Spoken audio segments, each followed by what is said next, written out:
Hello, bonjour, bonjour à tous, vous qui êtes mes amis sur Facebook. Oui, bonjour. Et nous arrivons bientôt dans le week-end. Alors, pour votre week-end, je vais vous annoncer un autre message. De façon à passer votre temps. Mais attention, vous êtes bien assis? Assise? Oui, alors, écoutez bien parce que dur le message. Bon, je respire un bon coup parce que ça vaut le coup de respirer. Voilà. Voilà. Cette nuit, Jésus m'a réveillé, il m'a dit viens. Là, jusqu'à là, hein, Jésus, pas de problème. Et une fois dans mon bureau, il me dit tu vas écrire l'histoire de ce frère qui est avec moi. Il est sorti du purgatoire où il était depuis de nombreuses années. Il a terriblement souffert. Il va te raconter son histoire. Je lui ai dit viens, suis-moi. Je vais t'emmener chez un homme qui écrira ta vie et ça va te soulager, ça va te détendre, car en fait, ça sera l'absolution de ton problème profond.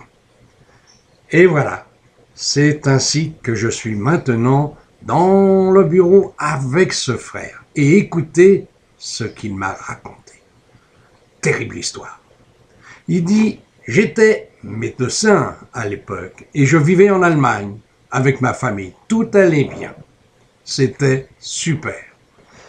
Et puis, un jour, la porte s'est ouverte et un officier est apparu avec quelques militaires. Il m'a tendu un papier, c'était une invitation. Je devrais plutôt dire une injonction. Et j'étais demandé par Göring et aussi par Himmler dans leur bureau. Et je suis parti avec eux et je ne suis jamais revenu chez moi. Et je me suis retrouvé avec Himmler, qui m'a dit « Je sais que vous êtes un très bon chirurgien. Je sais que vous avez le don de pouvoir dépecer les animaux et leur peau leur rendre une seconde vie d'une façon différente, en lampes de chevet, en différents objets de toutes sortes. Et vous allez m'aider à faire ce que je veux faire. Suivez-moi. Et nous sommes descendus dans une cave. En fait, quand la porte s'est ouverte, j'ai compris. C'était un laboratoire. Magnifique, il y avait tout ce qu'il fallait là-dedans. Hein. On pouvait tout faire avec ça. Des expériences dans tous les domaines. Il m'a dit, vous allez pouvoir travailler à votre œuvre. J'ai besoin de la peau de certains personnages. Là, j'ai eu les cheveux dressés sur la tête parce que personnage et animal, c'est deux choses différentes. Alors, il m'a dit oui, il y a des gens qui sont susceptibles de mourir bientôt et j'ai remarqué sur eux des peaux très belles, avec des tatouages merveilleux et je vous demande de enlever cette peau et de la traiter de façon à me faire une jolie lampe de chevet. Et c'est là qu'il a appelé l'aide de camp et il a dit faites entrer le personnage. Et là j'ai vu un homme, il avait dû souffrir parce que il avait dû être maltraité. Et Himmler lui a dit déshabille-toi. L'homme s'est déshabillé et il lui a dit maintenant tourne-toi. Et là, c'était magnifique, c'est vrai. Là, j'étais obligé d'admettre que c'était magnifique. Sa peau, elle était tatouée sur toute la largeur de son corps. Et elle représentait, j'ai dit, la Madone et l'enfant. Himmler m'a dit alors, non, c'est sa femme et sa fille. Mais ça peut représenter l'un ou l'autre. Et moi, je veux que ça soit la Madone pour moi. Alors vous allez m'enlever cette peau. Alors je l'ai fait. Comment faire autrement? Je ne pouvais pas faire autrement que d'enlever cette peau et de la tanner, de la travailler de façon à ce qu'elle devienne un parchemin. Et quand elle a été ajustée sur une monture de lampe de chevet et qu'on a allumé la lumière, c'était magnifique. Et les hommes ont défilé, défilé, défilé. Oui, j'ai compté ici dans le purgatoire 300 et quelques. Chaque nuit que je suis arrivé ici, à la fin de la guerre, j'ai été pendu. Et à chaque fois, je voyais la nuit apparaître des gens qui me disaient « Regarde ce que tu m'as fait !» Et ils se tournaient, et dans leur corps sanguinolent, je voyais ce que j'avais enlevé, la peau de ces pauvres bougres. Mais j'avais pas pu faire autrement, moi j'étais obligé. Non, m'avait dit Jésus, tu n'étais pas obligé. Il t'aurait tué. Et alors, tu serais venu au paradis.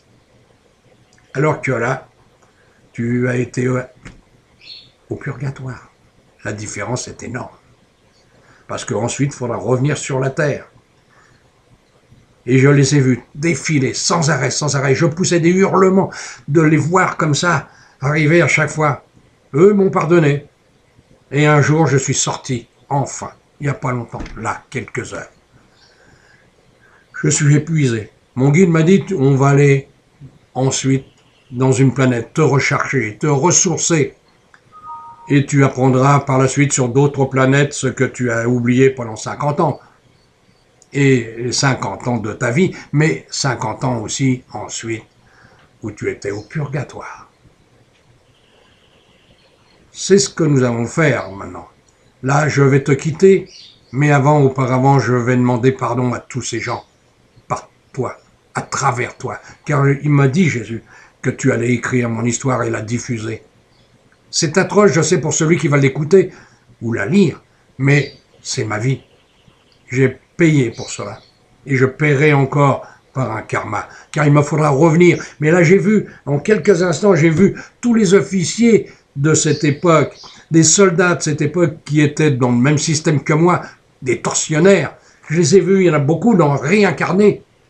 Il y en a beaucoup qui vont se réincarner, alors il me sera facile de trouver une famille parmi eux. Mais pour l'instant, je vais me reposer. J'en ai grandement besoin. Je te remercie, frère, car je sais que tu m'as bien aidé. Tu m'as aidé à épurer tout ce négatif qui me restait bloqué et qui bloquait mon cœur dans une souffrance atroce. Je me sens mieux, je me sens plus léger, plus droit en moi. Je te remercie, comme je remercie tous ceux qui m'ont amené vers toi, mon guide. D'ailleurs, il me fait signe. Il va falloir que je le suive. Il va falloir que j'aille avec lui. Mais je le suis parce que je sais qu'il m'aime, lui. Et il m'emmènera dans un endroit, le paradis. Merci à toi, frère, qui a écrit. Au revoir. Et voilà. Ce frère est parti, vous avez entendu, c'est une histoire terrible. Terrible, terrible, terrible. Eh bien, qu'est-ce que vous voulez y faire? C'était la guerre, comme dit l'autre. Des tortionnaires, il y en a eu tout plein, il y en aura toujours, on en voit encore d'ailleurs. C'est ça qui est atroce. Les guerres défilent, comme les hommes, avec des vies qui se suivent. On devrait les changer, des vies. On est eu sur Terre pour comprendre qu'on est des dieux dans la chair. Mais voilà, un dieu dans la chair. Il doit agir et penser comme un dieu dans la chair. Et là, ça n'est pas du tout le cas. Allez, nous sommes dans la Grande Babylone. Regardez dans la Bible ce que c'est, la Grande Babylone. Et vous comprendrez pourquoi autour de vous, tout est comme ça. Allez à tous mes frères, je vous dis au revoir. La prochaine fois, j'espère que ça sera mieux. Allez, au revoir, mais pour lui, c'était un bien. Ça l'a aidé. Et votre lecture va l'aider aussi.